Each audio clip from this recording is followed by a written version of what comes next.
Olá, amigo assinante da ESPN Brasil. Está no ar mais uma edição do nosso Bola da Vez. E hoje, mais uma vez, vamos falar de futebol brasileiro, de seleção brasileira. Dizem que quando se chega no topo, é muito difícil chegar no topo, mas é muito mais difícil se manter no topo.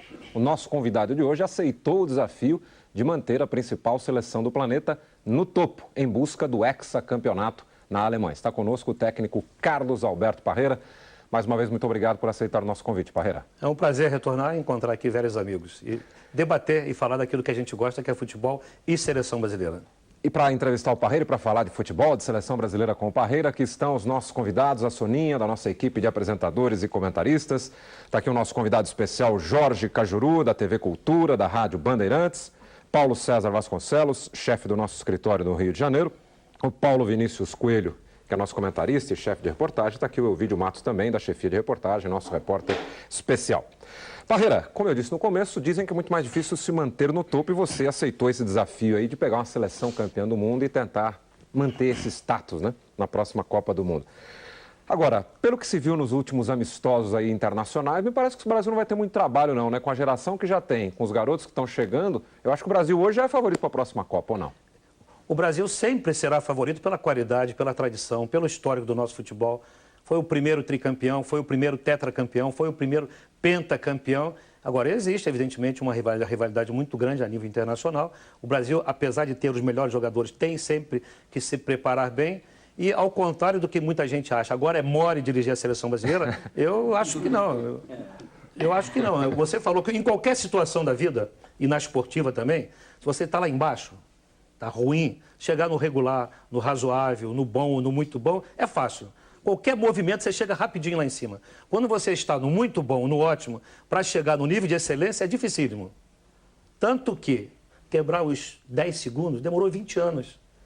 O cara bater de 10 para 9,9, de 9,9 para 9,8, mais outros 20 anos. É dificílimo. Eu acho que o nosso grande desafio é convencer a nossa equipe, os jogadores, que é um passo muito difícil. Sair do ótimo para o excelente é muito difícil.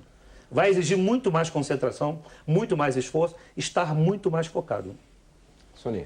Parreira, você não gosta muito que digam que você é um teórico do futebol, né? Eu até não sei nem o que é isso, teórico do futebol. O meu trabalho, eu não trabalho com prancheta, eu não trabalho com computador, eu trabalho sempre no campo. Adoro trabalhar no campo. O teórico é porque eu não fui jogador profissional de futebol. Mas jogava Agora, na o meu rua, trabalho né? é muito prático. Uhum. Mas você tem um passado de jogador amador, de jogar pelada na rua? Porque é uma coisa que ninguém imagina. Eu só joguei futebol, era garoto criado no subúrbio, em Padre Miguel, era pelada todo domingo, era de manhã, de tarde, na universidade, sempre futebol. O meu esporte sempre foi futebol. Jorge, agora, eu não vejo nada demais se o treinador pode se embasar, teoricamente. Claro. Ele pode estudar no Brasil, fazer cursos fora do Brasil, em qualquer profissão. Quando o profissional vem um curso de Harvard, ele chega aqui e vai para a melhor empresa, por quê? Porque tem um embasamento. Uhum. Então, isso aconteceu comigo. Eu tive a sorte, o privilégio de ter podido estudar na Alemanha, na própria Inglaterra. Quando voltei ao Brasil, com certeza eu voltei um profissional diferente, melhor, com a visão diferenciada do futebol. Uhum. Acho que não só pode como deve, né? Estudar. Jorge Cajuru, muito obrigado por ter vindo. Obrigado vocês, todos. É um prazer estar aqui. Milton, eu não poderia, Parreira, na primeira pergunta, esquecer o que falei sobre a sua pessoa quando você aceitou o cargo de técnico da seleção brasileira. Até porque é muito fácil para o jornalista criticar um treinador da seleção de longe e quando estiver de perto só faz pergunta macia, está tudo bem, está tudo bem.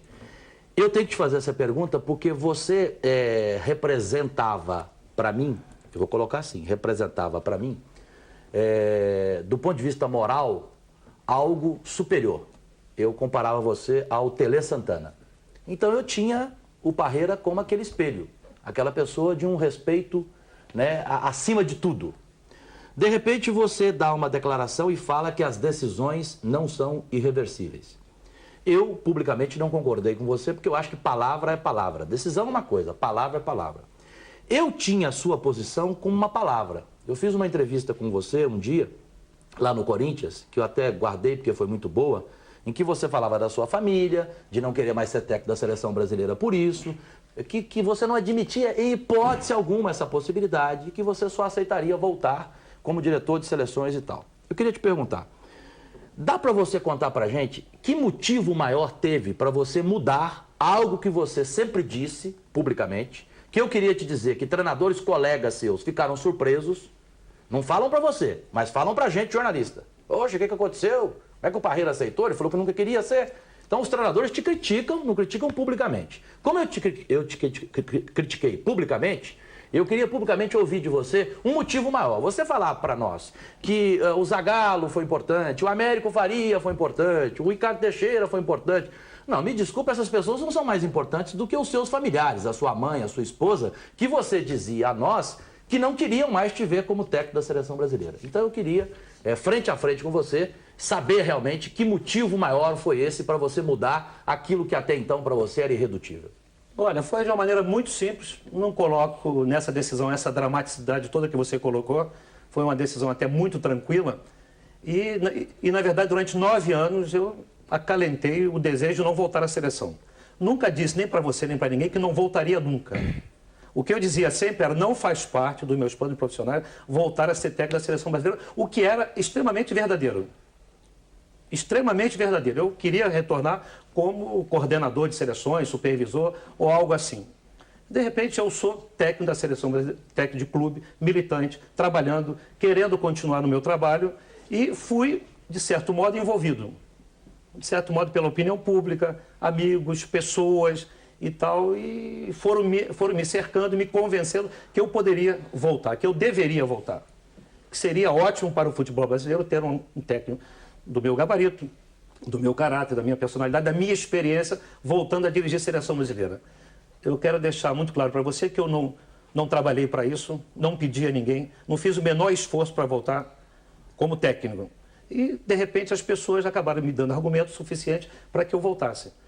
Como não era uma coisa irreversível, Michael Jordan largou, voltou 5, 6 vezes, está aí, continua sendo o Michael Jordan. Mas para você eu acho, veja bem, eu nunca disse... Ninguém acreditava que você fosse aceitar. Mas eu não queria e não estava pensando. Ninguém do meio. Eu não queria e não estava pensando. De repente, em 24 horas, houve um envolvimento, houve um tal, bom, eu continuo, não fazia nenhum sentido as pessoas me convidando, insistindo até, fazendo até apelos, e eu bancando aqui a primadona. Não quero, não vou, já dei a minha palavra. Dei minha palavra a quem? Não assinei nada, não tem nada assinado e tal. Eu acho que eu podia reverter essa palavra sem ferir ninguém. Não tirei o lugar de ninguém, não briguei com ninguém para ser técnico da seleção, não afastei ninguém do caminho. De repente eu fui envolvido e resolvi mudar. Não foi verdade que... Mudar a minha opinião. E aceitei. E veja bem, hoje estou muito tranquilo, muito feliz de ter aceitado. Até houve uma nota num jornal, foi na Folha de São Paulo, no painel. Não é verdadeira a informação de que o Ricardo Teixeira teria dito a você que você ficando como diretor, como coordenador, ele escolheria o Luxemburgo como treinador. E aí você não aceitou? Isso não procede? Não procede não. O Ricardo, quando conversou comigo, ele não falou de nome de treinador nenhum.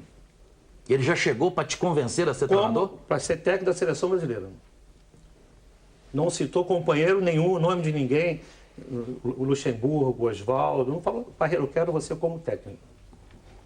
Paulinho. Olá, Parreira. Me diz uma coisa, você saiu da seleção em 94, 95, logo após a conquista, logo após a quebra daquele jejum. E nesse tempo todo, quer dizer, você foi mudando, o futebol foi mudando, a seleção foi mudando. Olhando para você, o que mudou mais significativamente em você? Quando você para e pensa, quais são as diferenças mais significativas entre aquele Parreira, que tem uma imagem célebre, com a mão na taça dizendo, pode beijar que é nossa, de 94, e esse Parreira que agora inicia uma busca aí por mais um título mundial da seleção brasileira? Olha, eu acho, Paulo, que todos nós que somos profissionais em qualquer atividade, você vai passando, vai exercitando o seu dia a dia, você vai melhorando, vai ganhando confiança, vai ganhando experiência, sobretudo muita segurança naquilo que você faz. Você hoje é mais seguro? Hoje eu muito mais seguro, muito mais confiante, muito mais experiente e talvez até uma visão diferente do futebol. Continua sendo um futebol que eu acho que tem que ser organizado. As equipes não têm que ser defensivas, tem que ser organizadas. A gente vê isso todo dia aí. Tem que saber defender e atacar. Em vez de quando vem um cara com uma pergunta, Parreira, o teu time vai ser defensivo ou ofensivo? Eu digo, meu amigo, graças a Deus, há 50 anos, eu não sei o que é isso mais. Quando o Reberg escreveu lá, time bom hoje tem que saber defender e atacar. Tem que fazer as duas coisas bem. Então, é essa filosofia que a gente vai tentar implantar na seleção brasileira. Queremos um time organizado, porque nós sabemos. com a qualidade que nós temos, quando a seleção brasileira joga um pouquinho organizada em campo, a qualidade dos jogadores faz a diferença. Mas... E foi o que aconteceu quando ganhou em 70, quando ganhou em 94 e quando ganhou agora o pentacampeonato.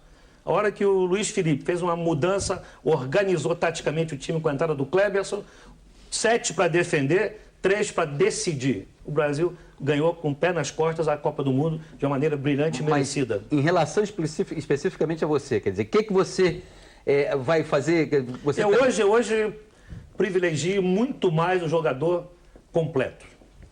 Eu hoje acho que para jogar numa seleção brasileira, ou até num grande clube, tem que saber jogar futebol. É o zagueiro, é o volante. Quanto mais qualidade tiver, melhor para a equipe, melhor para o futebol. Essa é uma mudança sua, de olhar. Hoje, de olhar, de vendo. Quanto melhor o jogador equipado tecnicamente, melhor para a equipe. Embora, por circunstâncias, determinadas equipes possam ter um jogador que só marque, que só brigue e tal, e dê certo. Porque existe uma coisa chamada complementação de estilo. Mas na seleção, não. Se ele estiver de lado. Na seleção, eu acho que quanto mais você agregar qualidade em todos os setores, melhor. Paulo Vinícius. Há um ano, você estava exatamente nessa cadeira, citando o Sepp Herberger, como você costuma fazer. Porque, veja bem, isso é uma doutrina, a gente quer doutrinar, de um modo geral. Há 20 anos eu venho falando isso e, graças a Deus, de repente eu pego um jornal, vejo alguém falando, não, tem que ter equilíbrio entre defender e atacar. Eu acho uma coisa visionária do Sepp Herberger, ele escreveu isso há 50 anos atrás e vai continuar válido, no próximo século vai continuar válido. Agora, é a essência de tudo que existe no futebol. Agora, um ano atrás, nós estávamos aqui também discutindo por que a seleção que acabou pentacampeã do mundo ia tão mal. E chegávamos a algumas conclusões, da falta de base, da falta de um trabalho consistente, das mudanças demasiadas de técnico. Esse problema da mudança de técnico, acho que está superado, porque a cada momento que se dizia que o Filipão podia cair, se falava, o Parreira pode voltar. Como é você que está aqui agora, imagina se você vai ficar no cargo pelos próximos 4 anos. Mas o problema da base, você já chegou até aqui conversando com a gente fora do ar, lembrando que no jogo contra a China, um jogador chegou de cada lugar em momentos diferentes. No jogo contra Portugal pode ser diferente porque é data FIFA, então você pode contar com jogadores do exterior mais à vontade. Só que data FIFA não vale para o Brasil.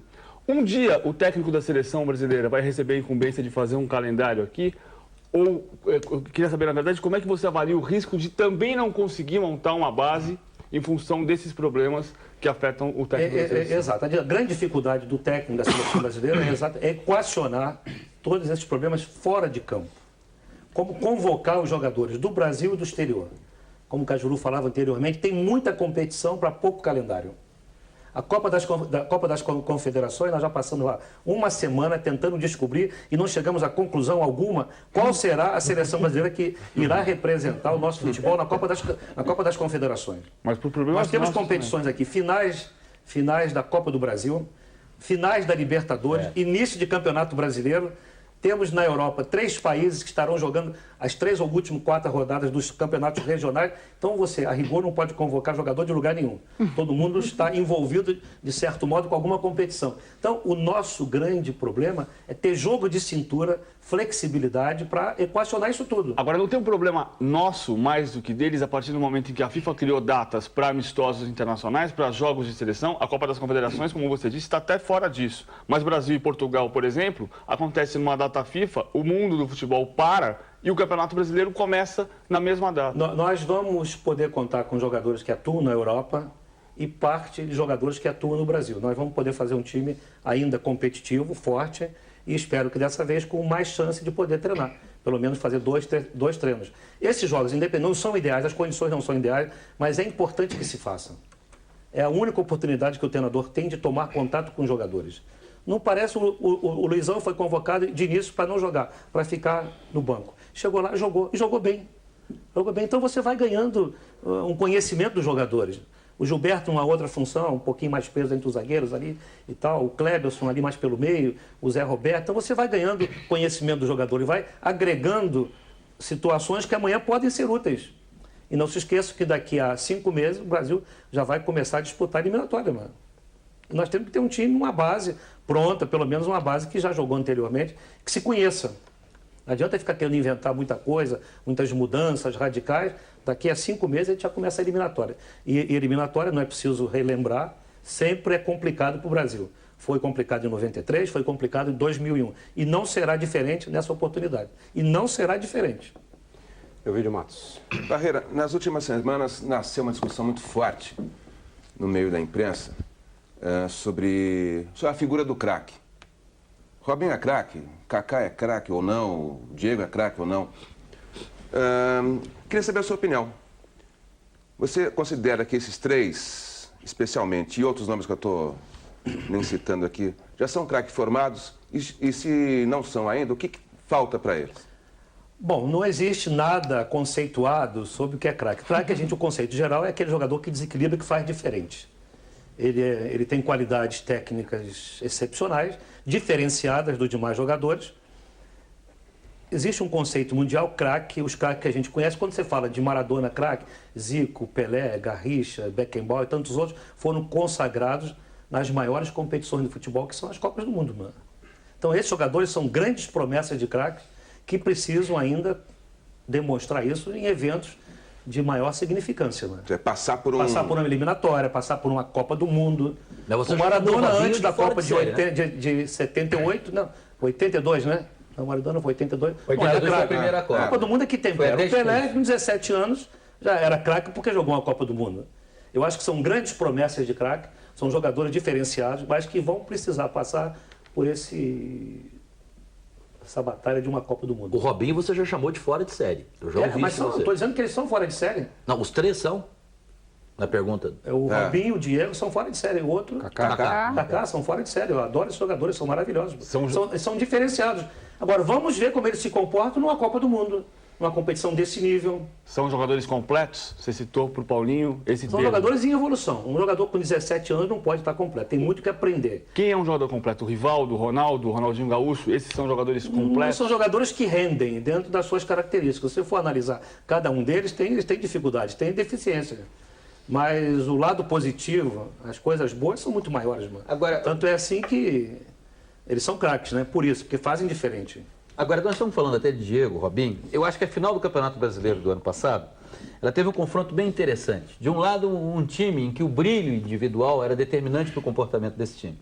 Estou falando do Santos. Do outro lado, um time em que o jogo coletivo era muito importante para o comportamento desse time. Estou falando do teu Corinthians, do Corinthians que você dirigiu e que fez uma campanha no passado praticamente irretocável, porque ganhou 2 títulos e chegou à final do torneio mais importante do país.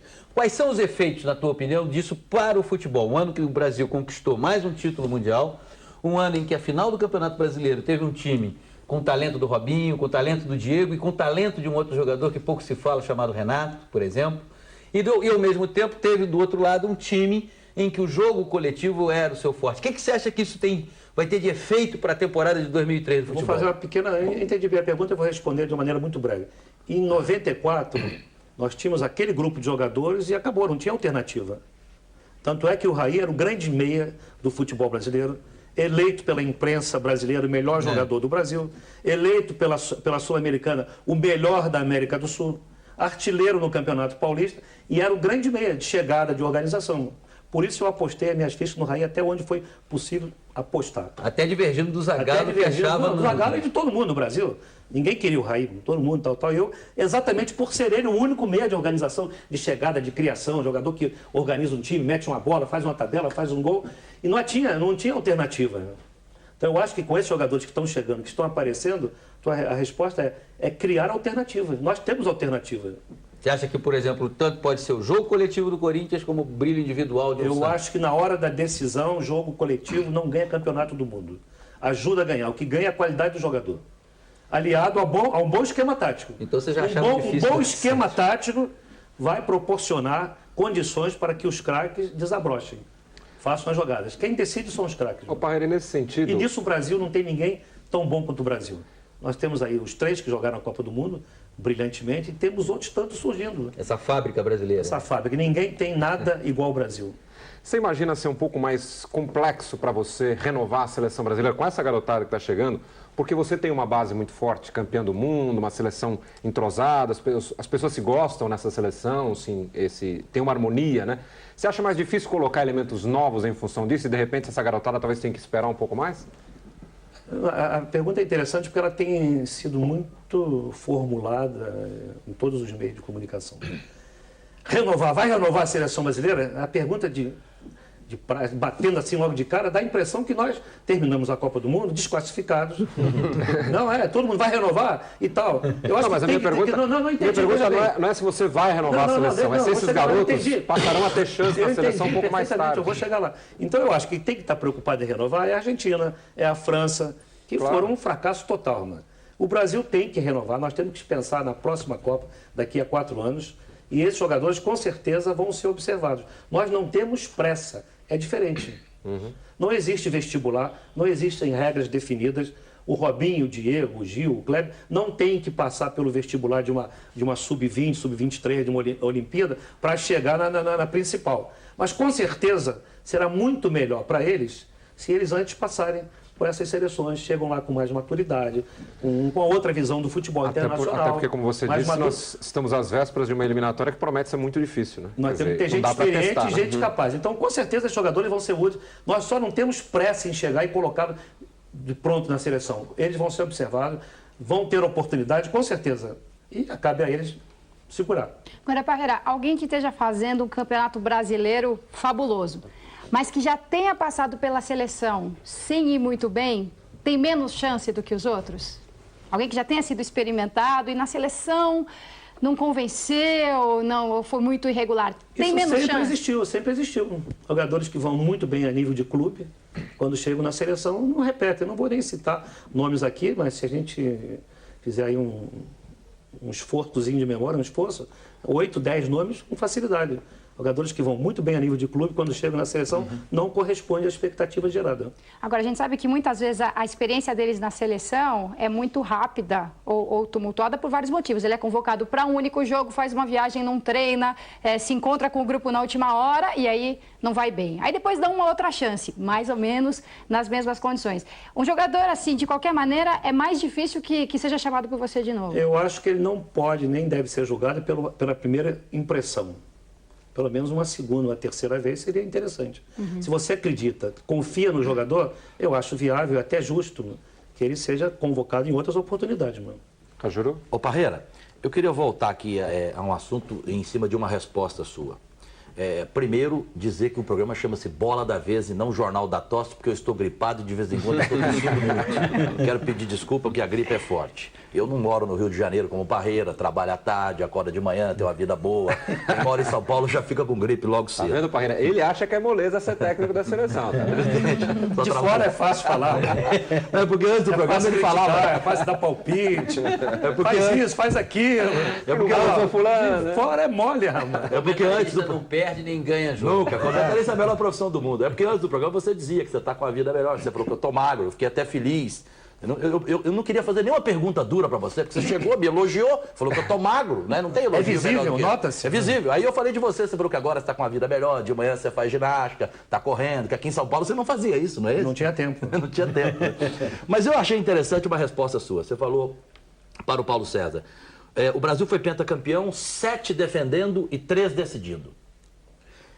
Que evolução é essa do futebol brasileiro? Porque em 94, naquele esquema que eu gosto de me lembrar, porque eu elogiava, e você se lembra, eu fui um dos jornalistas na época da Copa do Mundo que mais brigava com aqueles que criticavam o teu esquema e chamavam a sua seleção de defensiva, de retranqueira. Eu achava um absurdo o que faziam com o Dunga. Dunga, para mim, é um jogador maravilhoso, o Mauro Silva. Então eu gostava muito daquela seleção. Mas aí, naquela seleção, se eu for lembrar aqui, e a equipe aqui, todo mundo, quem que decidia? Não tinha mais do que 2, tinha? Não, era Romário e Bebeto. Tá, então 9 defendiam. Pô, então nós evoluímos. Porque agora em 2002, 7 defenderam e 3 decidiram. A gente não conta o goleiro.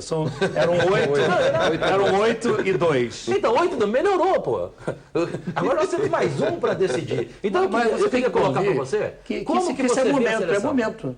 Naquele momento, fosse o Raí, que não naquele momento, era realmente o time que podia representar bem o Brasil. Mas hoje, o momento havia equilíbrio. Então, mas o momento hoje, porque a você diferença é o jogador. O Ronaldinho Gaúcho, se passasse a voltar um pouquinho mais, e a função dele era voltar um pouquinho mais, você defendia com 8 também, mano. Só que eles tinham mais liberdade, não voltavam tanto, e 7 resolviam a situação. Então, mas você vislumbra aquilo que você fez, que pouca gente, aliás, se lembra. Você tinha uma seleção definida um ano antes, perfeito? Um ano antes da Copa, você tinha o time titular definido. Teve aquele problema com os zagueiros uma semana antes. A equipe titular e a maneira de jogar, a forma de jogar. Taticamente, tudo um ano definido. antes. Um ano antes. Você vislumbra isso agora? Você acha que é até mais do que isso? Com mais de um ano você já conseguiu? conseguirá? Naquela ocasião nós tivemos 3 meses de eliminatória. O time ficou concentrado 3 meses, coisa que não vai ocorrer agora. Você recebe os jogadores, como foi na vez anterior, recebe, treina, joga, eles voltam para a Europa, retornam daqui a 30, 40 dias, treinam, fazem um treinamento, jogam, retornam. A gente não vai ter os jogadores mais tanto tempo assim. Tivemos 3 meses durante a eliminatória e 40 dias antes do Mundial. Nós usamos 10 dias aqui no Brasil e ficamos 30 dias antes da Copa nos Estados Unidos. Não, você concorda que é mais fácil montar uma seleção hoje? Desculpa, PC. Você acha que é mais fácil, só para concluir, é mais fácil montar uma seleção hoje como aquela de 94? Você tem mais opções? Nós temos mais, eu diria, mais alternativas. Foi o que eu falei para o Paulo. A diferença básica é que hoje existem mais alternativas. Agora, em cima dessas alternativas, você costuma muitas vezes falar meio por metáforas. Por exemplo, antes de começar o programa, você estava dizendo assim, não, o jogo com a China, teve uma hora ali que tem que suar, tem que correr. Agora há pouco você falou, por exemplo, das eliminatórias. Não, a eliminatória não vai ser fácil, não fica pensando. Você acha que esse vai ser um dos pontos? Por exemplo, você não vai ter 3 meses de preparação, porque a eliminatória não é condensada, muito pelo contrário, ela é espaçada. A convivência vai ser uma convivência de no máximo 72 horas. Exato. Quais são os dramas que se pode prever para uma eliminatória que vem aí? Nesse formato de eliminatória de turno, todo mundo contra todo mundo? Olha, esse filme nós já vimos muitas vezes, mano. E você é o que nesse jogar filme? Em Buenos Aires, jogar em Montevidéu, jogar em La Paz, jogar em Bogotá, jogar em Quito, altitude. E o adversário que se prepara, é o jogo da morte. Então nós já vimos esse filme muitas vezes. Por isso eu digo, nós temos que nos preparar muito bem, estarmos focados na competição, temos que ter um time, sobretudo, frio, calculista, experiente, para não se deixar envolver nesse clima de Copa do Mundo. A gente espera e quer, não quer que aconteça como na vez anterior, nas 2 oportunidades, que a gente vai decidir a vaga no último jogo. Queremos fazer como a Argentina, 4 rodadas antes já está uma vaga segurada, mano. Mas você acha que isso é possível? Eu acho que se der certo, se o negócio fluir desde o início, é possível. Nós somos os pentacampeões do mundo, temos uma base como ninguém tem. A gente vai usar isso aí, é importante que isso seja usado. Vamos fazer aqui o nosso primeiro intervalo, mas nós vamos voltar já com o nosso Bola da Vez, que hoje recebe aqui o técnico Carlos Alberto Parreira, técnico da Seleção do Brasil. Voltamos já.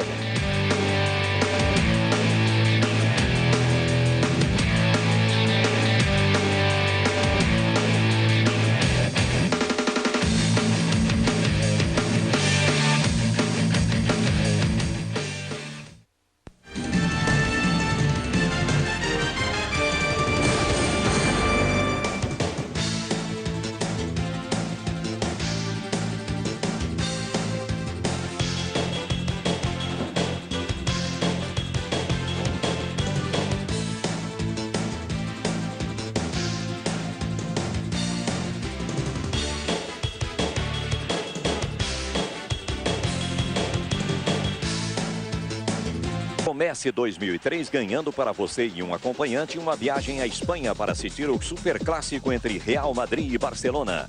Goodyear e ESPN convidam para participar. Entre no site espn.com.br e procure a promoção do Campeonato Espanhol. O vencedor ganha a viagem com toda a mordomia, incluindo passagem aérea ida e volta, hotel de luxo, ingressos para a partida e $500 em dinheiro. Comece 2003 dando um olé.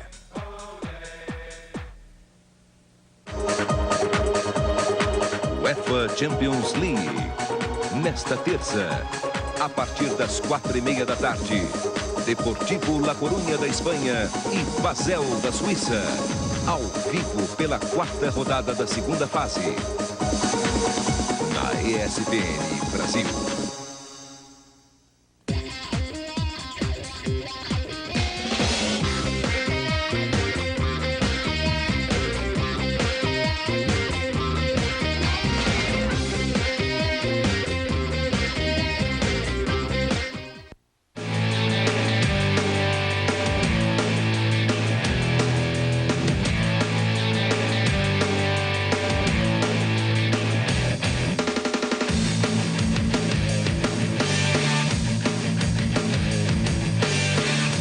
Estamos de volta com o Bola da Vez, que hoje recebe o técnico Carlos Alberto Parreira, que reassumiu aí a seleção brasileira com vistas ao hexacampeonato lá na Alemanha em 2006. Antes de o Ovidio fazer a sua pergunta, ele já pediu a palavra. Só para aproveitar o tema eliminatórias ainda, Parreira, aproveitando aí o gancho do Paulinho, que fechou o último bloco, você prefere que seja como vai ser, ou seja, 3 anos de disputa, turno e retorno, ou aquele esquema de 94 era melhor, até porque você reuniu o pessoal mais tempo? Não, é evidente que a preferência dos treinadores, de modo geral, é uma competição curta.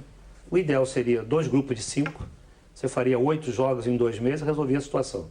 Manter 10 países presos durante 3 anos, a FIFA me parece que não estão vendo isso com bons olhos também, vai ser complicado, é muito demorado. Mas você teria dado uma Te dá, por outro lado, vantagem, né? Você pode perder, como o Brasil perdeu, 5 jogos e classificar. Foi isso aí, dá 4, tempo de 5, recuperar, né? E conseguir classificar com 4 vagas. Tem essa vantagem, mas não vamos pensar nisso aí que o Brasil vai precisar de perder 3, 4 jogos. Tem que pensar que a gente vai, principalmente, vai ganhar. Não, vai ganhar. Vai em 2 grupos de 4, 2 grupos de 5, 8 jogos, a gente vai classificar. Até porque se perder, será que você vai aguentar? Não, claro que não, é evidente que não. Eu vi de Matos. Por isso houve 3 mudanças, né? Por isso houve 3 mudanças. Vamos ser bem... Perde e sai. Por isso houve 3 mudanças. 3 não, 4, tem um Candinho também. Não, o Candinho não foi diferente. Candinho. Saiu invicto. Saiu invicto. O Candinho tem um recorde de 100% de aproveitamento que dificilmente será batido. Diferente do Ernesto Paulo. O Ernesto Paulo tem um recorde, ao contrário. Dificilmente será batido. Parreira, é ligada também ao assunto eliminatórias. Você acha, assim, profundamente injusto o campeão do mundo ter que passar pelas eliminatórias? Ou não, até que é legal, porque assim a seleção já chega na Copa provada no campo de batalha. Eu acho que como prêmio a uma conquista no Campeonato Mundial, o campeão deveria ficar fora da eliminatória. Aqui na América do Sul dificilmente irá ocorrer isso, dificilmente. Mas na Europa é possível que o campeão mundial não participe da próxima Copa. Não vá defender o seu título. Dependendo do sorteio, é bem possível. Não, eu acho que como prêmio o campeão do mundo deveria ter uma vaga assegurada, antecipadamente. Por outro lado, é interessante que você mantenha um time aceso, disputando, competindo. Você chega na Copa com um time formado. A França se ressentiu muito disso. Parreira, eu queria voltar. Eles ficaram tranquilos, sem jogos competitivos, amistoso aqui, amistoso ali. Quando chegaram na competição, sentiram muito. Eu queria voltar àquela questão do jogador completo. Você falou já do Ronaldo, do Rivaldo, são jogadores que têm algum tipo de deficiência. Mas eu queria saber de você sobre um problema que você não vai ter. Primeiro eu queria que você dissesse quem é para você, se é que existe no mundo, esse tal jogador completo. Então, quem é teu modelo de jogador? E a segunda questão é, se estivesse pensando em disputar a Copa do Mundo daqui a 3 anos, como é que estaria o Romário nessa conta? Olha, eu acho que o caso do Romário é muito simples. Ninguém pode discutir a importância do Romário. O Romário hoje é computado no mundo todo como um dos maiores atacantes da história do futebol mundial. Ao lado de Eusébio, Pelé e tantos outros grandes craques, Ronaldinho e tudo. Então o Romário tem um lugar dele especial. O Romário na próxima Copa estará com 41 anos de idade. Então nós temos que começar a pensar numa renovação, sem dúvida alguma. Né? Mas eu pergunto pelo seguinte, se você tivesse essa concepção de jogador completo 8 anos atrás, 9 anos atrás, o Romário estava fora? Quer dizer, não é esse o ponto, né? O que é esse jogador completo? Esse jogador completo, veja bem, eu acho que o jogador tem que ser analisado pelo rendimento. Você pode considerar o Maradona um jogador completo? Não bate no pé direito, em compensação ele decide. Não cabeceava, mas fazia jogada maravilhosa. Talvez poucos jogadores poderiam ter esse rótulo na história do futebol mundial. O Pelé foi um deles. O Pelé chutava sem cair, evidentemente, com as 2 pernas. Era perfeito. Cabeceava bem, controlava bem, lançava bem, batia a falta bem. Driblava bem. Goleiro. O Pelé é um exemplo. Parou aí. Pelé era de outro planeta, Parreira. Exato. Agora você vai falar de seres normais. O Beckenbauer foi um grande jogador. O Beckenbauer finalizava bem, cabeceava bem, cobria bem, marcava bem. Tanto que na Copa da Inglaterra, com 18 anos, ele fez 6 gols pelo time da Alemanha. Com 18 anos, na Copa da Inglaterra, em 66. Depois ele foi para Líbero. O Falcão era um jogador que tinha muitas qualidades. Então é difícil, eu acho, mas não é importante. Você tem jogadores medianos, completos, que fazem tudo, mas não desequilibram. O importante é o rendimento do jogador. Parreira, tem um diferencial para desequilibrar. O teu drama é um drama estrelar. Quer dizer, como compatibilizar a cessão por parte dos clubes europeus para a seleção, sempre vai ter um protesto, coisa e tal. Mas eu acredito que nesse início teu de trabalho, você vai conviver com boa parte de tolerância da imprensa. Agora, por exemplo, eu fico a imaginar na situação do Valinhos, que é o técnico da seleção sub-20, que está aí batendo na porta um mundial da categoria, e é claro que o Diego e o Robinho são dois nomes certos, assim como o Carlos Alberto e o Giancarlo do Fluminense, só para citar 4, que estão se destacando mais nesse início de temporada do futebol brasileiro. Como você agiria? Quem você acha que teria razão nessa briga? O clube, por exemplo, um Santos, se perde Diego e Robinho durante o mês, a campanha do Santos na Libertadores fica comprometida. O próprio Fluminense não está disputando uma competição tão forte quanto essa do Santos, quer dizer, internacional, está disputando uma Copa do Brasil, mas seria comprometido. O que seria mais importante nesse momento? Esses jogadores irem para a seleção ou continuarem nos seus clubes? Olha, esse assunto ocupou boa parte do nosso tempo na CBF durante essa semana. Porque é difícil, os dois têm razão. A CBF precisa dos jogadores, é uma competição de âmbito mundial, é um campeonato sub-20, é uma final, e o clube precisa do jogador para classificar para a Libertadores, que é a fonte de receita, mano, claro, daqui para frente. Então é uma coisa que tem que ser pensada e equacionada com muita tranquilidade. Não quero antecipar nada, até porque não existe uma definição ainda com relação ao assunto, e a convocação só vai sair na sexta-feira.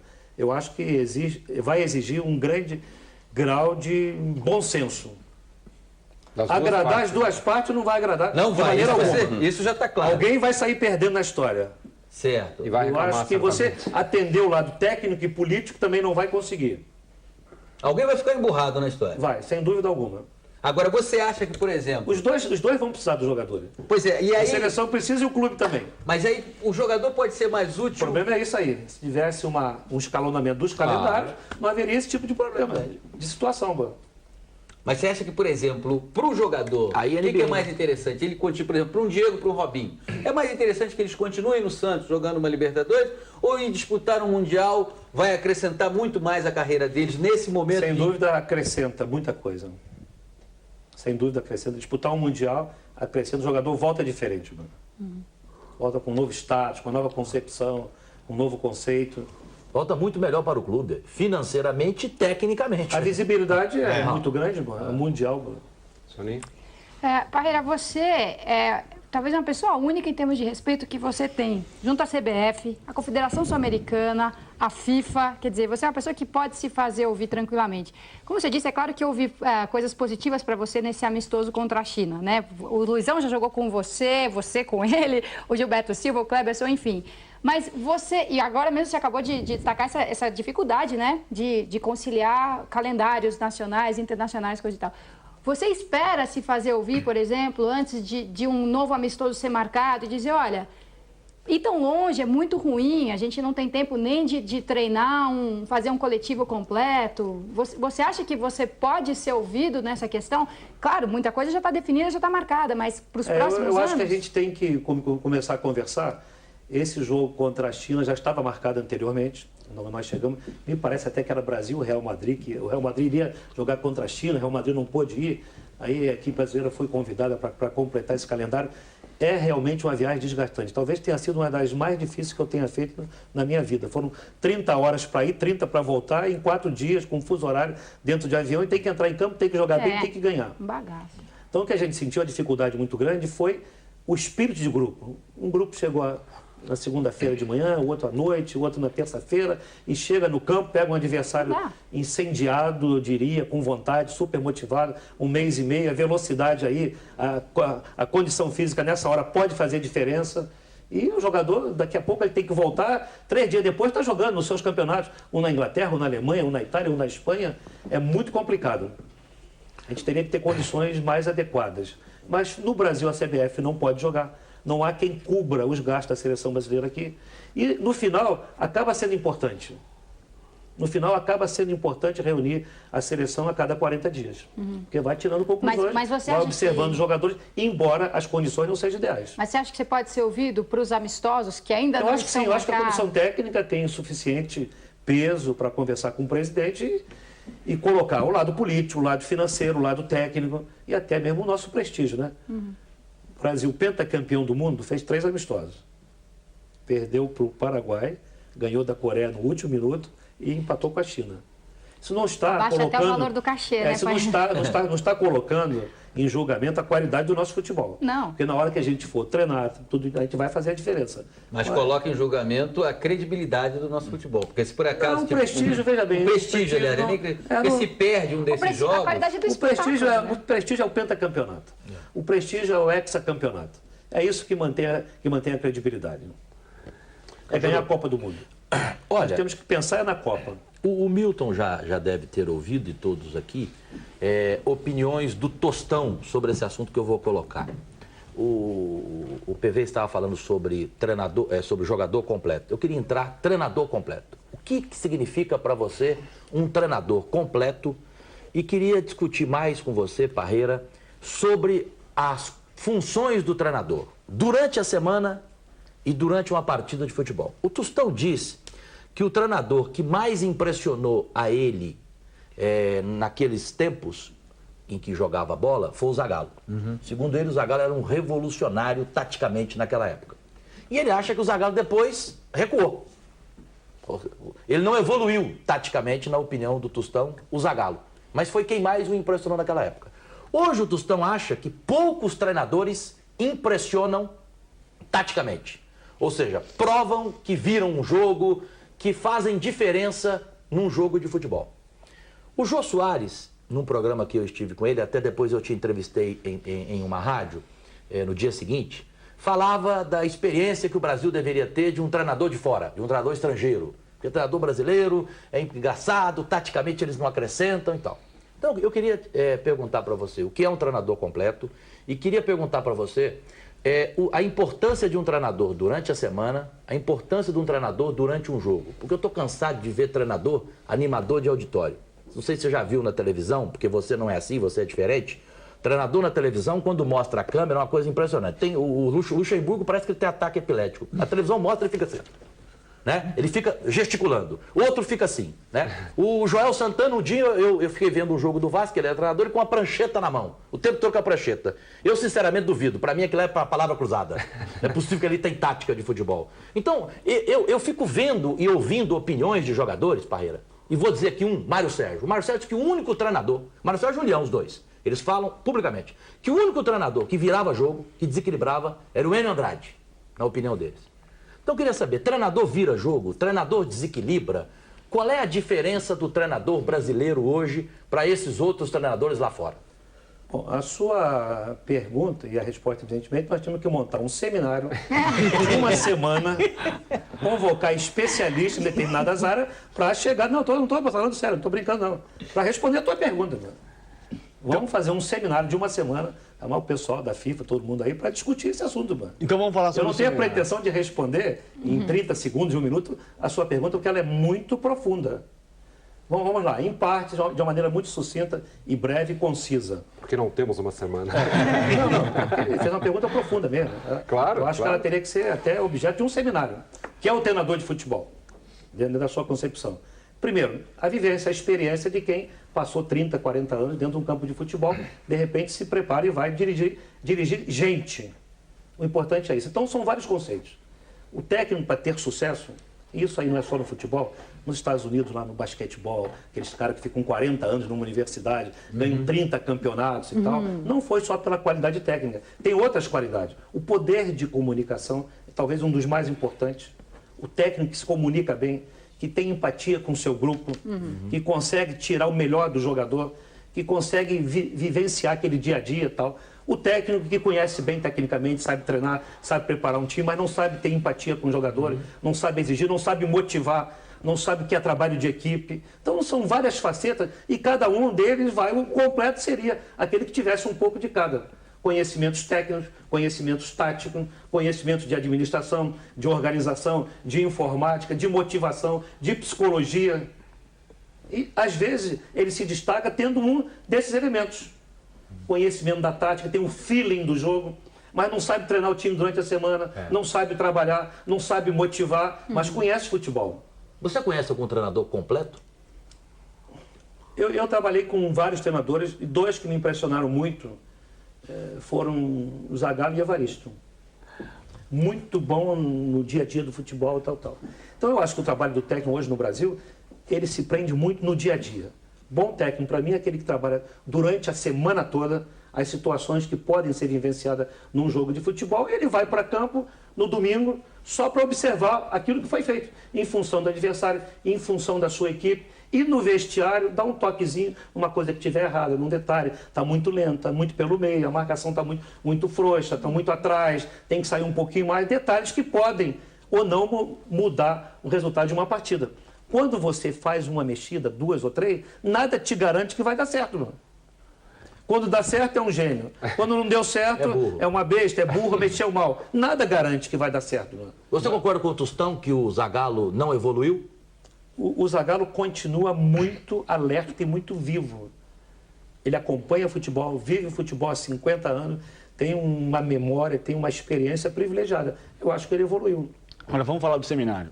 Quando você chegou... Né? Não, mas veja bem, a pergunta dele é profunda. Mas então, a FIFA, em alguns livros, acha que o poder de comunicação é a maior qualidade de um treinador de futebol.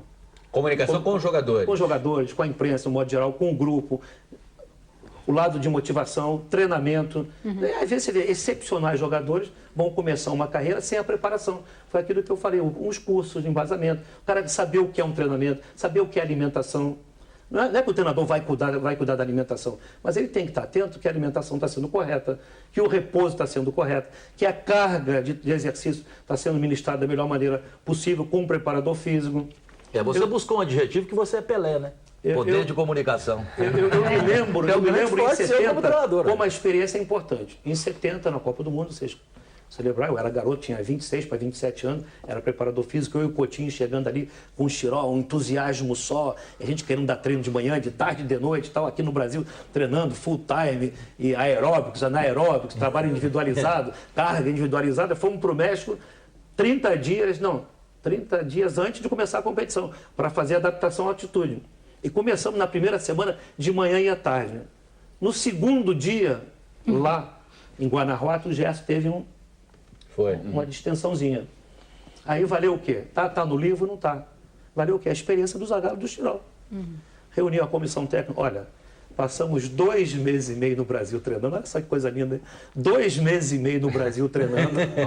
2 meses e meio treinando, concentrados. Então não precisa mais treinar 2 vezes, basta uma vez por dia.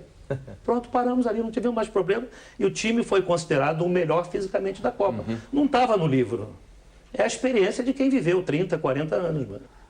Então eu acho que o jogador, quando ele termina a carreira, tal, ele se preparando, com certeza ele vai ter muito mais segurança. Ele precisa saber, dei 3 horas de treinamento.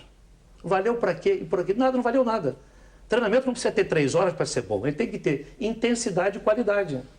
Quando tem intensidade e qualidade, pode ser de 20 minutos. Foi bom. Então é importante para o treinador conhecer essas coisinhas. Agora, com certeza vai ajudar muito. Agora, já que você está falando de vivência, vamos pegar aqui, gostaria da tua definição sobre 2 citados pelo Cajuru, até porque são 2 técnicos de times que estão indo bem. Eu falo, o Leão, que dirige o Santos fez uma segunda fase de Campeonato Brasileiro extremamente irregular, a primeira foi irregular, mas na segunda quando era para valer, o time decolou.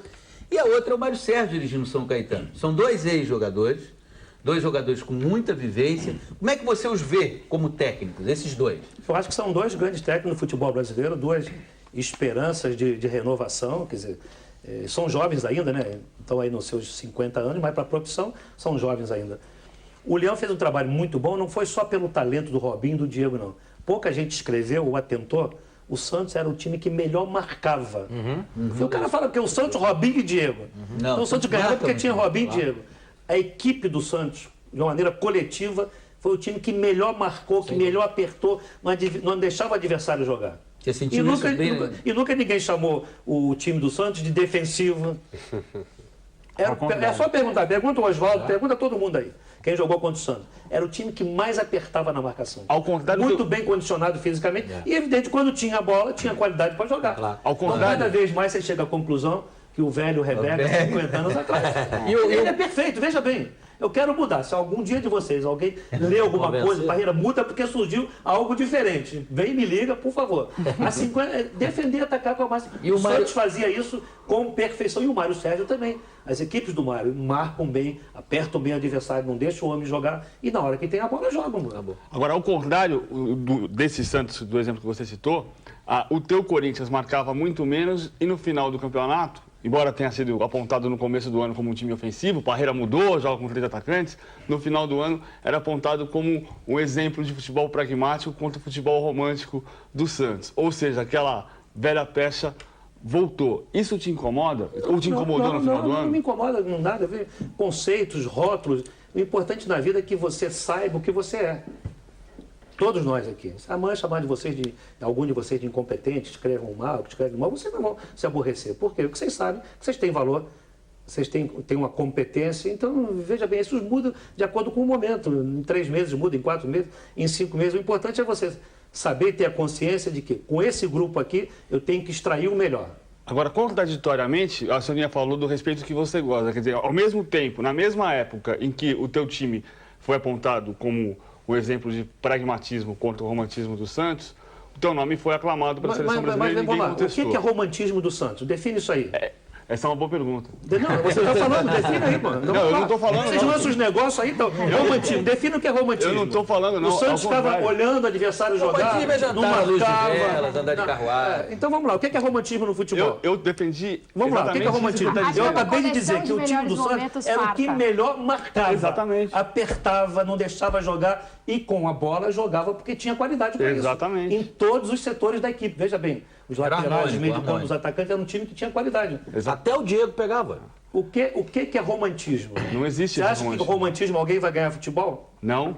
Você tira o Diego e o Robinho do Santos e coloca em outra equipe, muda o outro time, mano. É que romantismo é o seguinte, quando o Luiz Felipe chegou e disse, isso é do tempo que você amarrava cachorro com linguiça, é que você associa aquilo tudo a um contexto. Olha só, romantismo, o time do Santos não teve nenhum mero trabalho do Leão. Claro que teve. O preparo físico, a marcação, era um time que, faço questão de repetir, pegava para burro, não deixava o adversário jogar. Então isso é aplicação tática, é trabalho, é mentalização, é treinamento, é condicionamento físico, é alimentação, é repouso e, sobretudo, mentalidade, tá? E com a bola jogava. Aí com a qualidade do Diego, do Renato, do Paulo Almeida, do Elano, do Alberto, do Robinho, o Léo, que jogou muito nas finais, o lateral esquerdo, o Léo foi brilhante, defendia. O Léo marcou o David de uma maneira impressionante, mano. É que eu tenho a impressão que a parte E na hora que tinha bola, quantas vezes ele foi à frente jogar? E fez até um gol na final. Não, quantas vezes foi à frente, mano? É que eu tenho a impressão que parte da mídia estava desacostumada com esse negócio de driblar, de botar a bola no gol. Então a pessoa se refere a isso como romanticamente. Mas você dribla e joga em que momento do jogo? Quando você tem a bola. Quando você não tem a bola, você que tem que fazer. Falando em romantismo, não é complicado, né? Não é complicado. Não é complicado. Não. Parreira, numa resposta anterior, você... Agora, quem faz melhor é que acaba ganhando. Claro. Quem executa melhor essas duas funções. E quem tem material também, né? Com equilíbrio, acaba ganhando, mano.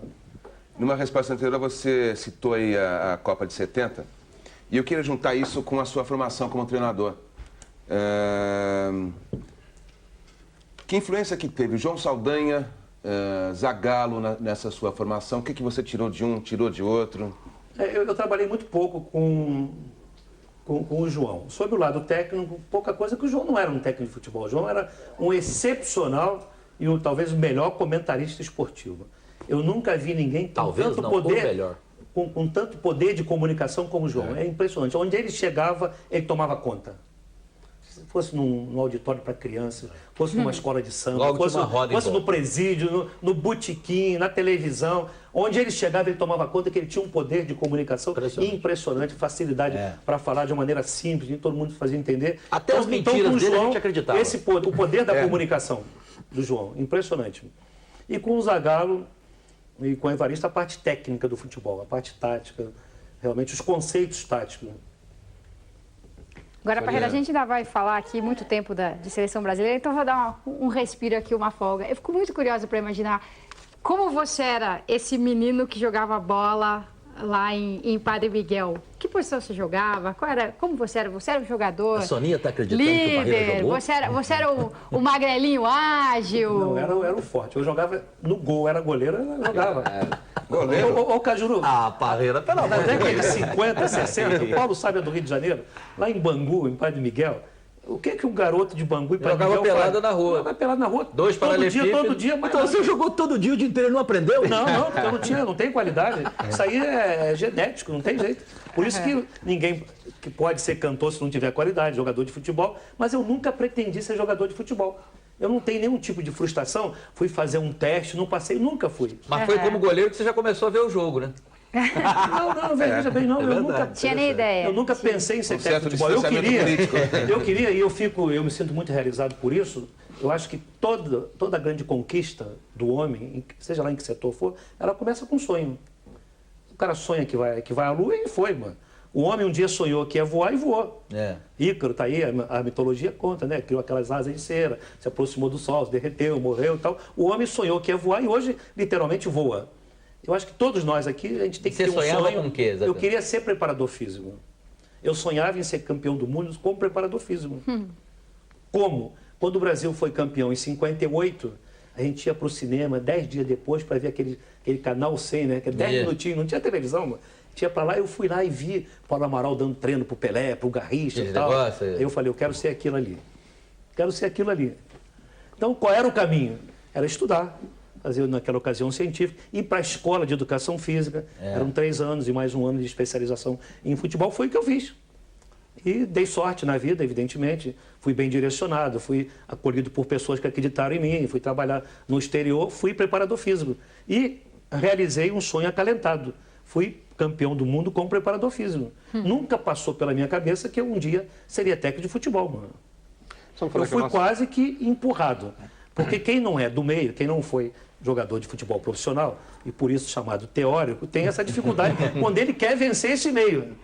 Não foi o meu caso, eu fui empurrado, é diferente, mano. Então nunca tive nenhum tipo de problema. Parreira, nós precisamos fazer aqui o nosso intervalo, mas essa última resposta foi muito interessante, porque você disse que via lá os filminhos, o Paulo Amaral dando treino pro Pelé. Como é que foi a sua reação? Porque eu lembro da minha reação quando eu entrei no estádio da França para transmitir a abertura da Copa do Mundo em 98, que era um sonho que eu tinha acalentado. Como é que foi a sua reação quando você encontrou o Pelé frente a frente em 70 e você estava dando treino para ele ali? O primeiro contato foi de muita emoção, mano. Né? De realização, de ficar assim, realmente estupefato, né, mano? Emocionado seria o termo. Você pediu autógrafo? O Pelé? Não. Eu tenho um autógrafo do Pelé só depois da conquista. Uma fotografia com ele e tal. Legal, nós vamos fazer aqui o nosso... O Pelé nos deixava sempre muita vontade. O Pelé sempre foi muito cordato, muito gentil, muito atencioso e mantém essa característica até hoje. Né? Novo rápido intervalo, voltamos já para a sequência do nosso Bola da Vez com o técnico Carlos Alberto Parreira. Até já.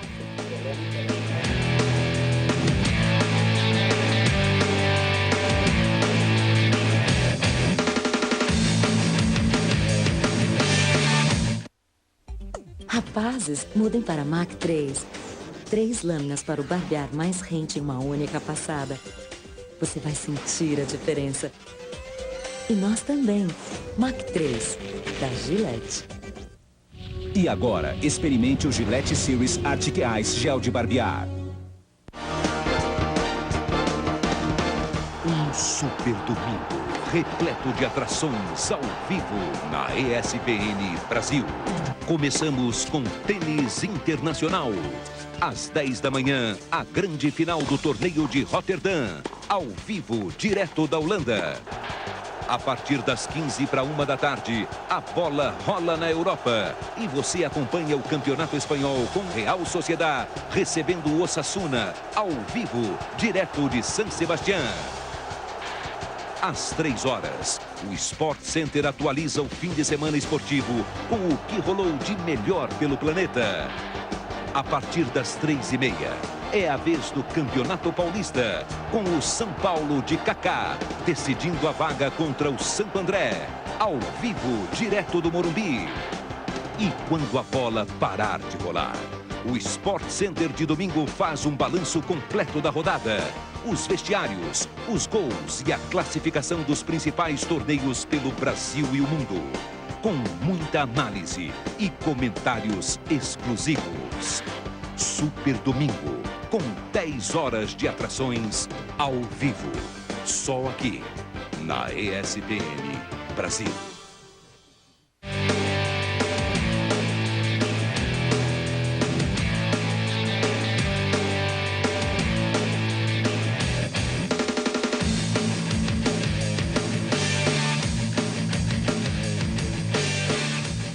volta com o nosso Bola da Vez. Hoje estamos recebendo aqui o técnico Carlos Alberto Parreira, como você já percebeu. Nós continuamos conversando no intervalo aqui, a conversa não parou. Estou atendendo...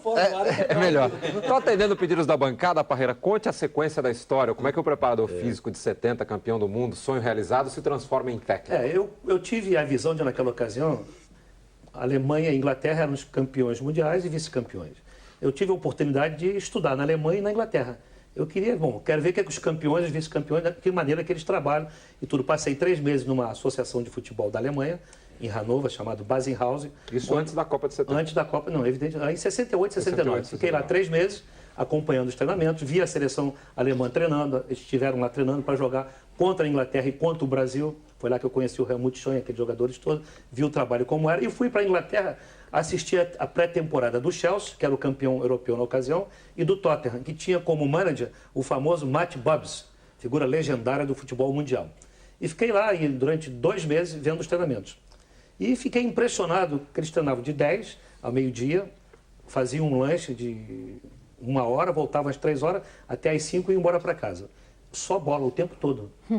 Trabalho com bola o tempo todo. No final, às vezes, 1 vez ou 2, pegava ali no cantinho da área, fazia uns piquezinhos de 10, 15 metros, mas o trabalho essencialmente só com bola. Então eles procuravam, já naquela ocasião, juntar a coisa mais importante no futebol, que é o binômio homem-bola.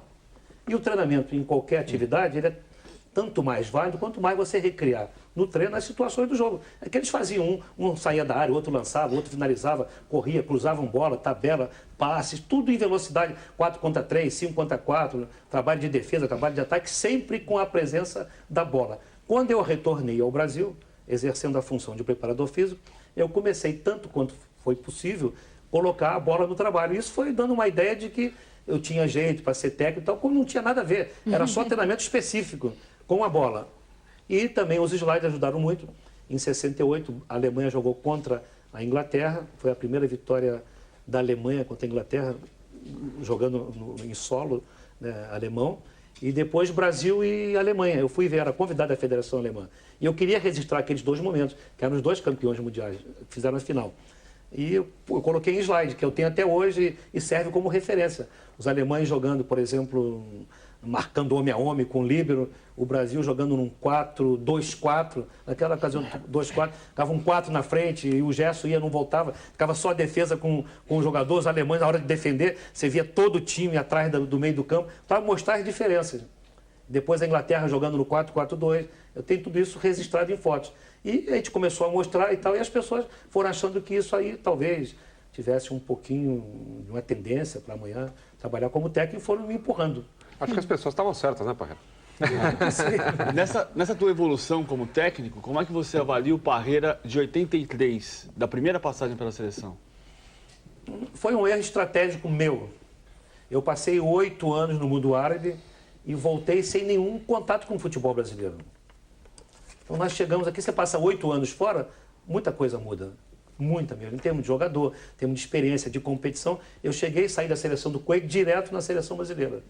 Eu acho que teria sido importante ter passado aqui no Brasil pelo menos 1 ano, acompanhar os campeonatos, os jogadores. Quando você entrasse, você entraria muito mais consciente, muito mais maduro, muito mais confiante, mano. Mas você era o mesmo técnico de 91, com as mesmas qualidades? Não, eu acho que na vida todos nós, a cada dia você ganha experiência. Eu não tinha segurança, não tinha confiança, não tinha os conhecimentos que tem hoje, mano. Mas você queria viver aquela experiência?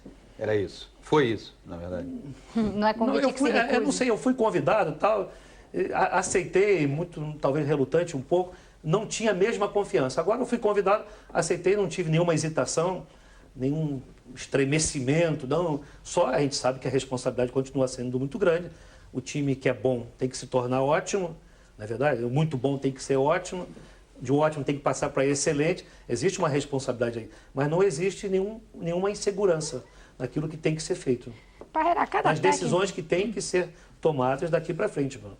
Cada técnico, naturalmente, tem suas preferências, né? Se você juntasse 2 técnicos ao mesmo tempo, fariam 2 seleções diferentes. Então, essa pergunta não te leva a nada antiético. Mas, assim, claro. Em 2002, você teria levado algum jogador que o Luiz Felipe não levou? Eu teria que me lembrar aí dos 22, mano. Zé Roberto, você levaria, né? Eu gosto dele, eu acho ele um bom jogador. Mas, veja bem, ele estava com um esquema... Naquela ocasião havia excesso, né? Então alguém teria que ter ficado de fora. Ficou de fora o Zé Roberto, ficou de fora o Ricardinho, que acabou indo depois quando o Emerson o se Romário machucou. você levaria? Sim, eu acho que possivelmente. Veja bem, não adianta a gente ficar agora dizendo levaria, não levaria. Como teria Talvez, sido a se seleção fosse do diferente, Parreira? 2 ou 3 nomes. Uhum. Se fosse diferente, veja bem, se fosse. Quer dizer, é difícil. A maior diferença, na verdade, seria dentro do campo, porque você é um adepto de um esquema tático que o Luiz Felipe não levou. Não tem nada contra o 3-5-2. Sim, eu acho claro. que o esquema bom é aquele que ganha, independente do que seja.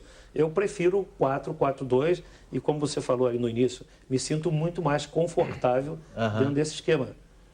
Mas eu acho que amanhã, se eu tiver que armar o time no 4-3-3, também não vou ter dificuldade. Se eu tiver que armar o time no 3-5-2, também não terei dificuldades em armar, porque eu saberia armar. Mas prefiro, por convicção, o 4-4-2. E você estava nos dizendo aqui... E não é, veja bem, não é à toa que o 4-2 é o mais usado na história do futebol mundial. Desde 66 são quase 30... Quantos anos? 36 anos. E hoje, atualmente, uma tendência. Na própria Alemanha, já tem várias equipes jogando 4-4-2. No futebol italiano, no futebol espanhol, a maioria esmagadora joga no 4-4-2. Então, é um esquema realmente que equilibra bem os jogadores dentro do campo, defensivamente e ofensivamente. Distribui bem a equipe. Cajuru. Parreira, eu vou entrar num assunto agora que não é tão profundo quanto aquele, não precisa de seminário, não. Mas para mim ele é profundo. Se ele é profundo para mim, acredito que talvez seja para você. Você falou de bola. A gente convive num país onde muita gente no futebol gosta da bola e muita gente gosta de bola. Por que é profundo para mim? Quando o Filipão entrou na seleção, um companheiro meu, numa televisão que eu trabalhava, virou e falou assim: mas Cajuru, mas como é que pode? O Filipão vai se juntar a esses caras, pô, agora, nesse momento, com CPI, com tudo e tal. Pô, não dá, não pode trabalhar, pô, papá. Eu peguei e falei para ele assim, pro meu companheiro, vem cá, e nós? Onde nós estamos trabalhando? Aqui também onde a gente está trabalhando, se fizer uma CPI, não sobra um, meu irmão. Como é que faz? Então, é o trabalho, como é que faz? Se você vai trabalhar onde? Como é que você vai saber onde está certo, onde está errado? É uma situação muito difícil. Por isso que eu disse que é profundo. Mas eu queria saber de você. Você contraria, então, a frase, diga com quem andas que eu direi quem tu és?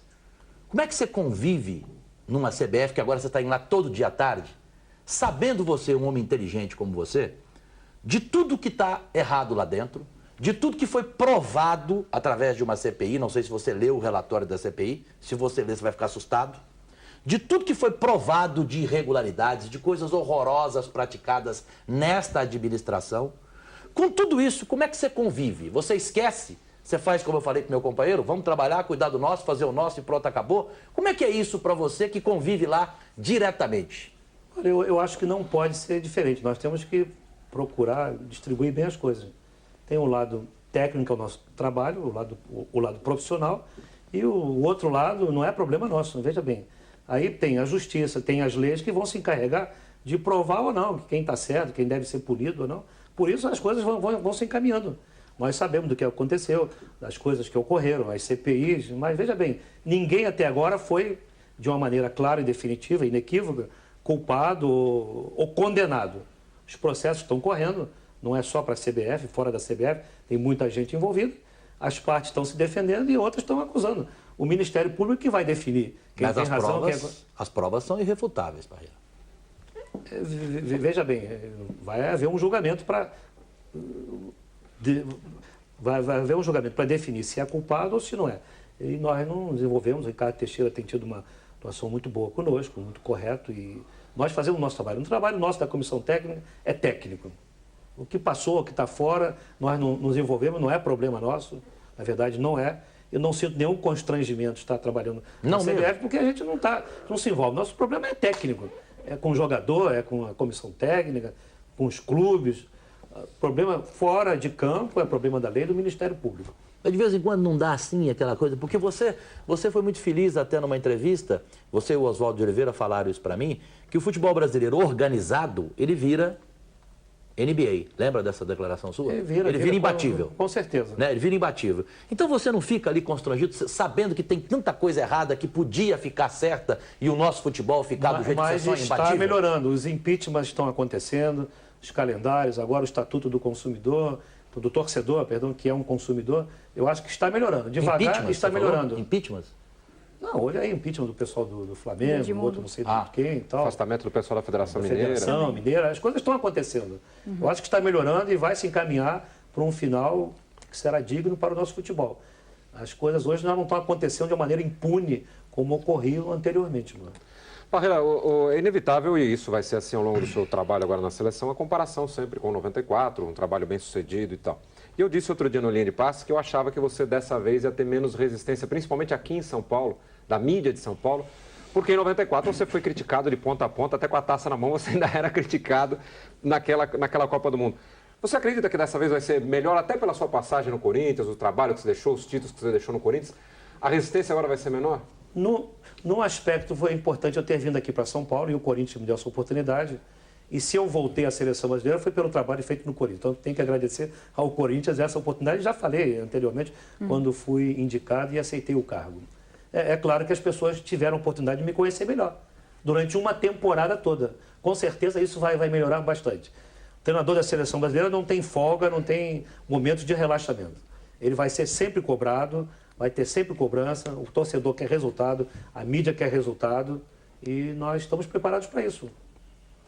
Para nós, duas coisas são importantes, eliminatória e Copa do Mundo. Estamos focados só nisso. Parreira, super recentemente o Vampeta participou de um evento, perguntaram para ele se ele jogava pelada, se ele tinha jogado muita pelada na vida. Ele falou assim, jogo até hoje. O Parreira me deu uma bronca aí, porque 3 meses atrás eu tava jogando uma pelada. Comentou assim, né, de passagem. E é um assunto que volta e meia tá presente aqui nas nossas discussões, dependendo do jogador, dependendo da situação, é o quanto o técnico deve interferir, controlar, acompanhar o que o jogador faz fora do horário de trabalho. Eu queria saber como que você lida com isso. O Vampeta comentou rindo, assim, o Parreira me deu uma bronca, porque... No que você acha que o treinador tem de interferir? O que te preocupa? No que você acha que você tem de chamar a atenção do jogador em função do que ele faz fora do clube, fora da seleção brasileira? Olha, numa cidade como o Rio de Janeiro, de São Paulo, é muito complicado. Porque o jogador ele vive preso. Nós temos que entender, de janeiro a dezembro, o Corinthians, por exemplo, um exemplo do ano passado, jogou quase 80 partidas. O jogador vai jogar domingo, ele se concentra na sexta-feira à noite, treina sábado de manhã, vai para casa, volta às 7 horas da noite, fica concentrado, joga domingo, na segunda-feira tem que se apresentar, na quarta já tem jogo, concentra novamente, viaja. Desculpa, deu um... Jornal da Tosse 2. Influência do Cajuru, isso. Solidariedade ao Cajuru. Então, é difícil. Quando o cara tem uma folga na semana, eu fazia questão de... Quando a gente joga domingo, vai jogar no outro domingo, eu faço questão de dar a segunda-feira de folga. Né? Vem na terça-feira, eu não quero saber o que ele faz. Eu acho que ele tem que namorar, tem que fazer o que ele quiser, mano. Jogar pelada, ir pra praia, sair com a família. Pro cara é importante o lado emocional, para ele voltar segunda-feira com as baterias recarregadas, mano. Senão não há ambiente que suporte durante uma temporada toda. E convivendo com a exigência, tem que jogar bem, tem que render o melhor, o time tem que ganhar, com as críticas da imprensa, dos companheiros, com os adversários, com a conquista de título, é muito complicado. Eu acho que o treinador tem que se envolver até certo ponto, mas tem que dar uma liberdade para que o jogador respire. Agora, dentro disso aí, qual foi o jogador mais ensaboado que você já conviveu? Aquele que você falava, olha, amanhã é folga, aí... Folga, mas no dia seguinte eles ligavam e diziam, pô, minha mãe tá com um problema. A gente conhece muitos exemplos, eu dei sorte, não tive muitos desses casos, não. Eu até entendo, e aconteceu aqui durante uma temporada no Corinthians, o cara chega a um problema, vai uma vez.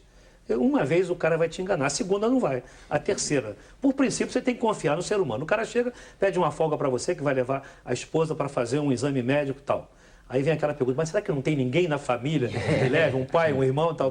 Mas eu acho importante, às vezes a esposa se sente bem com a presença. Acontece na minha casa, na casa de vocês, mano, com seus filhos. Então você tem que dar esse crédito de confiança. Eu acho importante que seja estabelecido. E viver. Se o cara vier a segunda e a terceira vez, aí é diferente. O teu comportamento, a tua resposta é diferente. Mas não aconteceu uma segunda vez, mano. E a história da noitada? A partir de que momento você começaria a conversar com o jogador? Por exemplo, olha... É visível quando o jogador não se cuida fora do campo. É visível no dia a dia dele, no clube, no treinamento e principalmente no jogo, o rendimento. Houve casos da gente ter que conversar com 2 ou 3 jogadores, porque não adianta, numa cidade como São Paulo, como Rio de Janeiro, Porto Alegre, Minas, o jogador não fica escondido. Claro. Tem sempre alguém que traz uma noticiazinha para você, tudo que está acontecendo você sabe. O que eu Aí mais cabe adorei... ao treinador, cabe à comissão técnica, ao diretor chegar, conversar e os assuntos foram resolvidos. Houve excessos que ficaram claros de uma maneira muito inequívoca, né? Claro. E o cara não está se cuidando fora do campo. O que eu mais adorei aí nessa observação da Soninha é que ela falou que o Vampeta disse que estava jogando uma pelada. Então, pelo menos alguma coisa ele estava jogando ultimamente, uma pelada. Porque realmente ele não está jogando absolutamente nada. Eu queria saber sobre o Vampeta, eu queria saber sobre o meio campo do Corinthians, que você dirigiu durante um ano, naquele time que menos perdeu, o time menos vencido, né, no futebol brasileiro no ano passado, não é isso, Paulo Vinícius? Acho que sim. Né? Se você acha, então eu estou certíssimo, pelo amor de Deus, só de você achar. Então, eu queria falar do meio campo. Aquele meio campo do Corinthians que você teve no primeiro semestre e que você teve no segundo semestre, na minha opinião, no segundo semestre, um pouco prejudicado taticamente com o Guilherme, porque o Guilherme não fazia aquele papel do Leandro no primeiro semestre, concorda? Exato. Aí eu queria saber em relação à seleção brasileira. Aquele meio campo do Corinthians, num meio-campo de seleção brasileira, Ricardinho é um jogador para você, não vou dizer completo, claro, mas um jogador perfeito para a seleção, um jogador para se encaixar numa seleção brasileira, naquele meio-campo que você quer, na ocupação de espaços do seu 4-4-2? O Ricardinho tem qualidade para isso, ele demonstrou ao longo de 4 anos no Corinthians que ele é um jogador de nível de seleção brasileira. Foi à Copa do Mundo, jogou, aliás, até muito pouco. Se ele tivesse sido convocado antes, eu acho até que ele poderia ter brigado por uma posição de titular. É que ele chegou já com o time definido, dentro da Copa, praticamente, há 3 dias da estreia. Ele é um jogador que tem muito talento, eu gosto dele. Ele tem o poder de organizar um time em campo. O Ricardinho seria um dos 3 que a Soninha colocou, né? Que você teria levado nessa Copa, não? Você falou uns 2, 3 nomes. O Ricardinho seria um deles, né? Eu acho que sim, eu acho que possivelmente.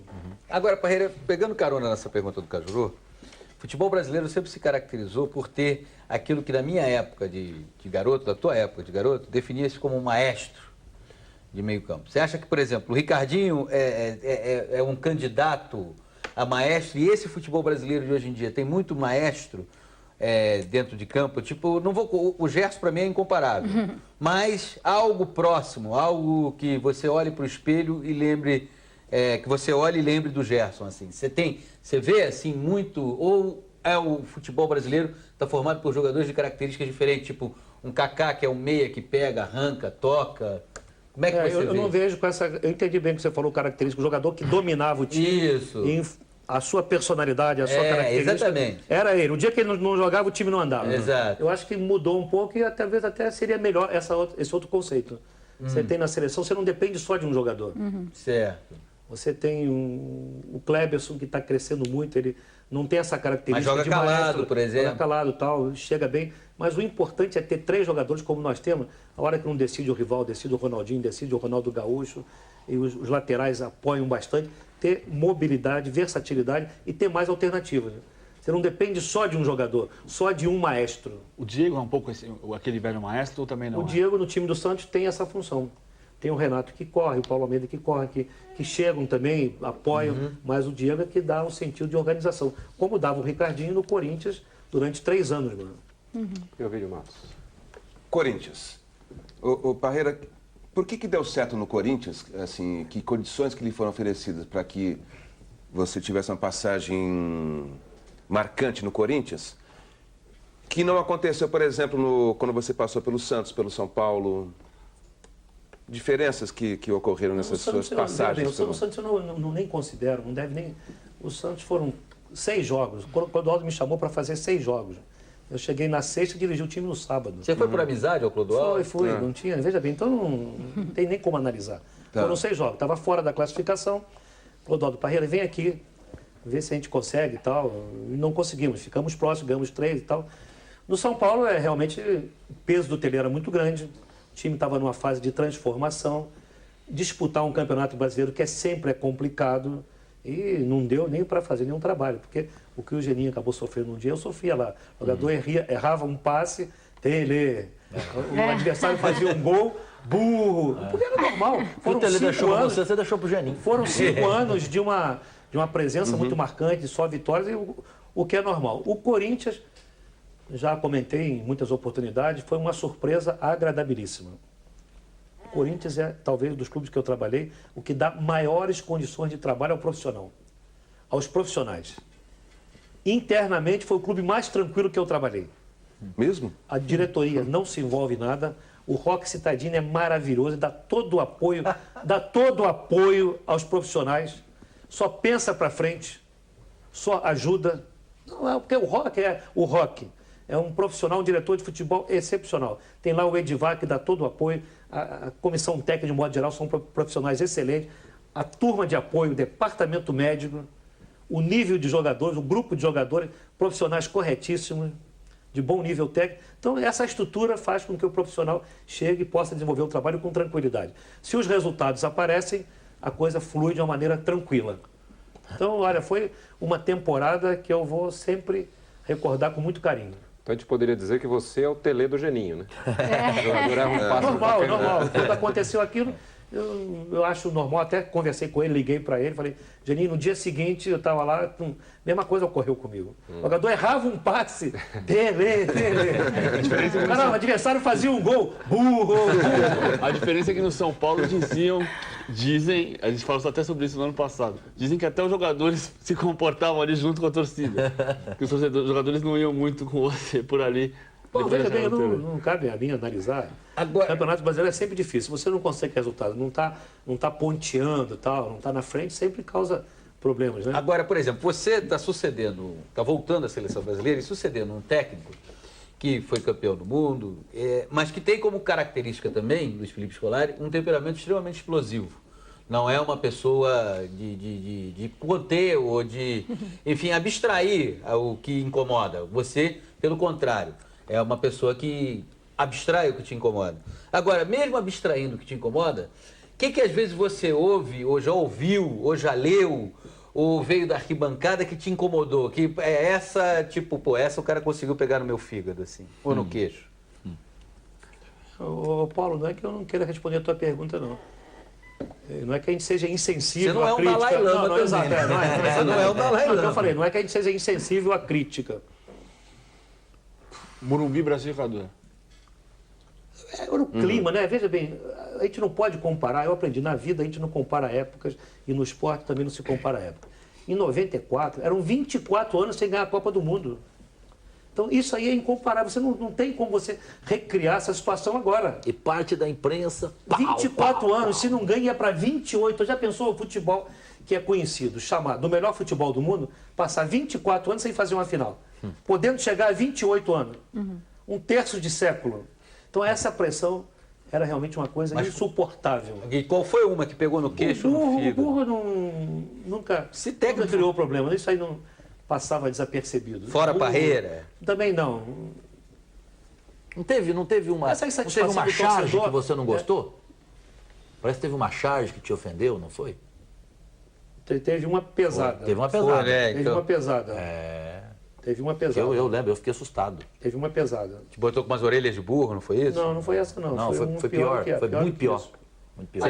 Mas veja bem, fizeram com o Fernando Henrique, fizeram com todo mundo, passa. Fariam com Deus se ele estivesse aqui na Terra. Perfeito. Então... Você falou em burro. Você acha que a cultura nossa vai chegar a um ponto de um dia um treinador, ao invés de ouvir burro, ele gritar inteligente, inteligente?